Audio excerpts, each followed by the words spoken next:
बिस्मिल्लाहिर्रहमानिर्रहीम। सलाम पाकिस्तान के साथ नाजरीन, मैं हूं आपका होस्ट अब्दुल कदीर। नाजरीन, हमारे साथ मौजूद है मोहम्मद उसामा अली साहब, एस्ट्रोलॉजर हैं, रिलीजियस स्कॉलर हैं और बिजनेस कंसल्टेंट हैं। उसामा साहब से आज मेरी कुछ पॉलिटिकल और सियासी पॉलिटिकल बातें करूंगा और पूछूंगा जी। अदालत की तरफ से रिमार्क्स आए हैं कि जी तौहीन अदालत केस में अगर इमरान खान को नोटिस किया तो अदालत में पेश करना पड़ेगा। ये अदालत का कहना है। और फैसल वाडा साहब कह रहे हैं कि जी फैज हमीद के बाद अगर इमरान खान और बुशरा बीबी का ट्रायल भी हो सकता है। इस पर भी लूंगा। और सिविल नाफरमानी की तहरीक जो चलाने की बात कर रहे हैं इमरान खान साहब, क्या ये इमरान खान साहब का वो आखिरी पत्ता है जिसका उन्होंने कुछ दिन पहले जिक्र किया था कि जी मैं आखिरी पत्ता शो नहीं कर रहा, जब शो करूंगा तो फिर बताऊंगा। क्या ये वही पता हो सकता है? उसामा साहब से ही पूछेंगे कि अब खान साहब की क्या 14 फरवरी, 14 दिसंबर और उसके बाद कुछ इम्कानात हैं कि बाहर आने के, या फिर जो मुज़ाकराती टीम बनाई है, क्या वो मुज़ाकराती टीम काम करेगी या नहीं करेगी? उसामा साहब से ही पूछेंगे। अस्सलाम वालेकुम सर। जी वालेकुम अस्सलाम। बहुत शुक्रिया आपका। बिस्मिल्लाहिर्रहमानिर्रहीम, अल्हम्दुलिल्लाह रब्बिल आलमीन, अल्लाहुम्मा सल्ली अला मुहम्मद व आले मोहम्मद। देखें, कुछ चीज़ों में ना आप लोग कन्फ्यूजन्स जो है ना अपनी दूर कर लें। इमरान खान कोई सियासी मिशन लेके मैदान में नहीं है। कभी वो सियासी हुआ करते थे, अब वो इनकलाबी हैं।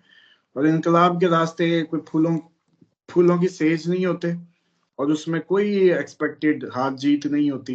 उसमें एक जिहद होती है और स्ट्रगल होती है, और उन्होंने उस रास्ते को अपने लिए चुन लिया। अब इमरान खान की अगर बात करें, जो तो मुझे अब ये लगता है कि 15 दिसंबर का सन तो उनके लिए बहुत अच्छा तलू होगा। उनके चार्ट में काफी पावरफुल फेम चीजें मामलात बेहतर होंगी।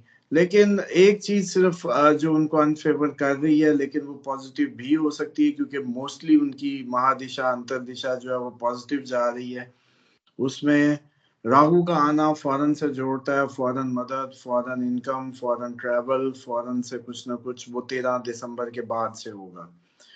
और राहु आ रहा है 13 दिसंबर से, मतलब समझ लें कि उसकी अंतर दिशा में विषमूत्री दिशा हम कहते हैं अपनी लैंग्वेज में, वो आ रही है। उसके बाद जो उनकी गुरु मंगल की युति कहते हैं हम, के एस्पेक्ट इकट्ठे हो जाएंगे। मार्स इस टाइम रेट्रोग्रेड होके थर्ड हाउस पे मतलब एस्पेक्ट डालेगा, और इसी तरीके से जुपिटर सेकंड हाउस से थर्ड हाउस पे एस्पेक्ट डालेगा। दोनों एक ही जगह पे एस्पेक्ट डालेंगे, और फिर सन सामने लक हाउस में आके इम्पैक्ट डालेगा। तो ये दो तीन जो मेजर बिग प्लैनेट्स का कॉम्बिनेशन है, चमका देगा।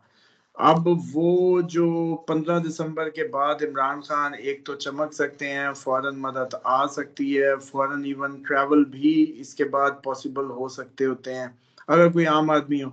जहां तक रहेगी इमरान खान के निकलने की बात, इमरान खान सुबह निकलना चाहते निकल आते, उस दिन भी जब उन्होंने पेशकश भेजी, बार बार भेजी। लेकिन इमरान खान, आपको याद होगा मैं कहता था कि उनका अब रास्ता ही उन्होंने और चुन लिया। इस रास्ते पे जरा जैसे कहते हैं ना, शहादत के इम्कान ज्यादा है और दूसरे इम्कान बहुत कम है, खसूसन उस वक्त जब कौम की उस तरीके से तरबियत या ज़हन साजी ही ना हुई हो। अब अगर देखा जाए किसी का, जैसे डेथ हाउस अमूमन होता है 8वां घर, और उसमें खान साहब के अगर जस्ट हम एरीज और उससे कैलकुलेट करें, तो फिर ऐसा लगता है कि जो बातें बनी होती हैं उसकी के कोई सीने की कोई जैसे कहते हैं हवा पानी, पानी की वजह से कोई बीमारी, और प्लस उसमें कोई भी स्लो पॉइजनिंग काइंड ऑफ, इसके चांसेस होंगे। लेकिन जुपिटर उनके 8th हाउस में उनको लंबी जिंदगी भी देता था। ये अगर उनको वर्गो असेंडेंट के तौर पे लिया जाए, जैसा कि मेरी रीडिंग में वो हमेशा इस पे पूरे उतरे। बाकी लोगों का अपना अपना स्टाइल है, कोई उनको लिब्रा मानता है, कोई उनको, मैं लेकिन मून साइन एरीज और असेंडेंट वर्गो से ही रीड कर रहा होता हूँ, और वो ये मोमेंट आप लोग देखते हैं कि वो पूरी बैठ रही होती है। तो इस तरीके से मुझे ये लगता है कि इमरान खान को जो है वो सेम टाइम पे चमकना है, लेकिन अब अल्लाह रहम करे वो किस अंदाज में चमकना है, क्योंकि राहु फिर आ रहा है। पिछली दफा राहु आया, कैद में आए थे जब अंतर दिशा उसकी आई थी उस वक्त, तो ये अगस्त में गिरफ्तार हुए थे। लेकिन उस वक्त केतु की क्योंकि अंतर दिशा थी, उसमें राहु की विषमूत्री आई थी। अब फिर वही हो रही है, फिर राहु, तो ये भी कहीं चांसेस बनते हैं कि कस्टडी बदल जाए, कस्टडी बदल जाने के भी चांसेस बन सकते हैं और जो केसेस या चीजें वो अगले लेवल पे ले जाई जाएं और लोग जो है उस तरीके से सिविल नाफरमानी को तो मैं नहीं समझता कि कोई बहुत ज्यादा अभी रीड की जा सकती है अच्छे अंदाज से।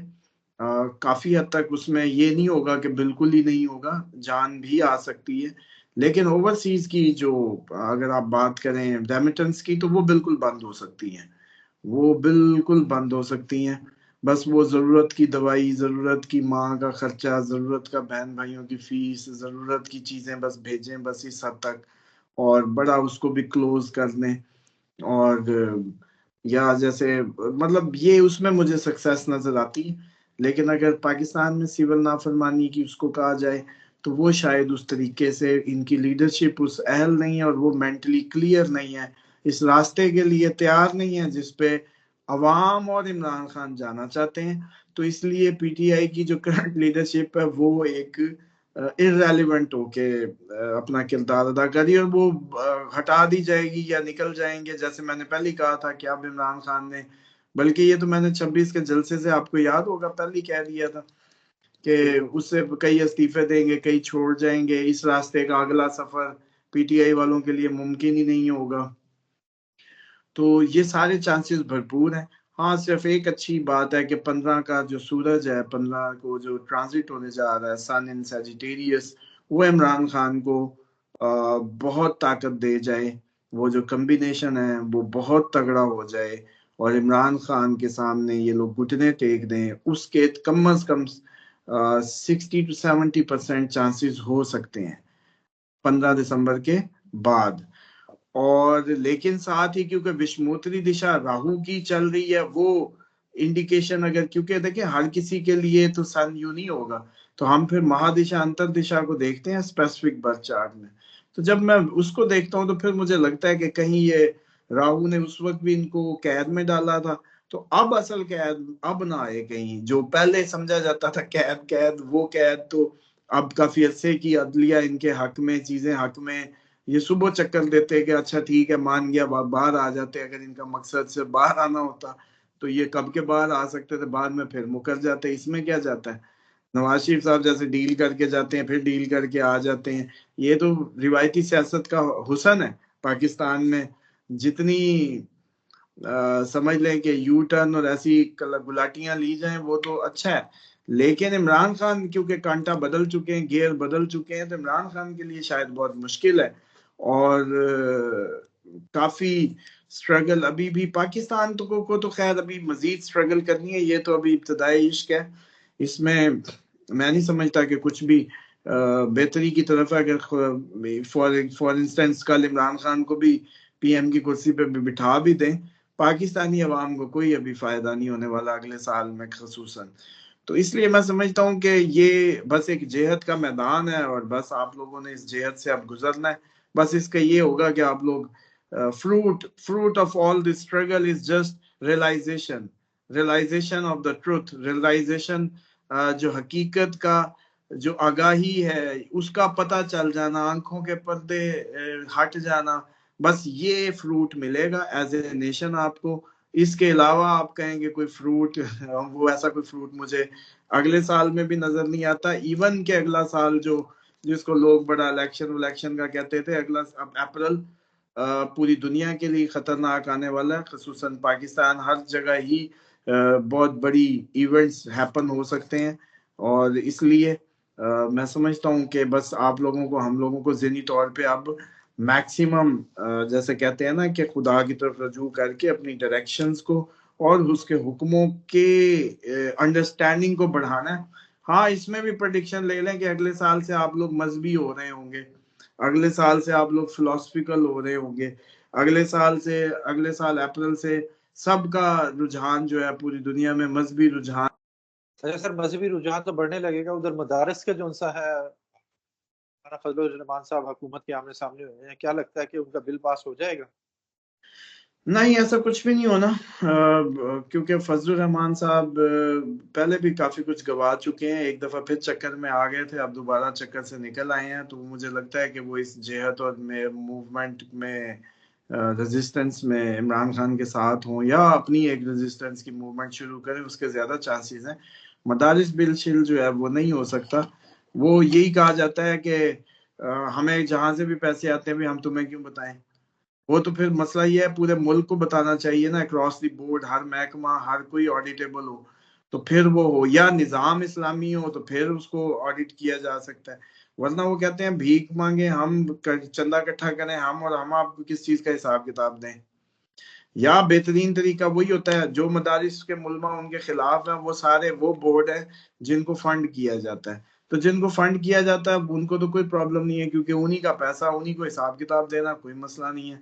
तो या तो फजलुर रहमान साहब के भी मदारिस को फंड देना शुरू कर दें तो ऑडिटेबल हो जाएंगे वो भी, तो एक ये मसला हल हो जाएगा, उनको भी बहुत बजट दे दें। सीरियस है मौलाना साहब, बहुत सीरियस है, इस पर बड़ी धमकियां शमकियां भी दे रहे हैं मौलाना केजरीवाल। साहब तो काफी अरसे से देखे काफी सीरियस हैं, फिर 26वीं तरमीम में क्या हुआ था, फिर उसके बाद क्या हुआ था, फिर धोखा खा गए। तो बस ये है कि ये मैंने क्या कहा है, इस सारी जद्दोजहद का जो एंड है वो अकलदार निकलना है। आप लोगों को बहसियत कौम कई चीजों को सीखना है।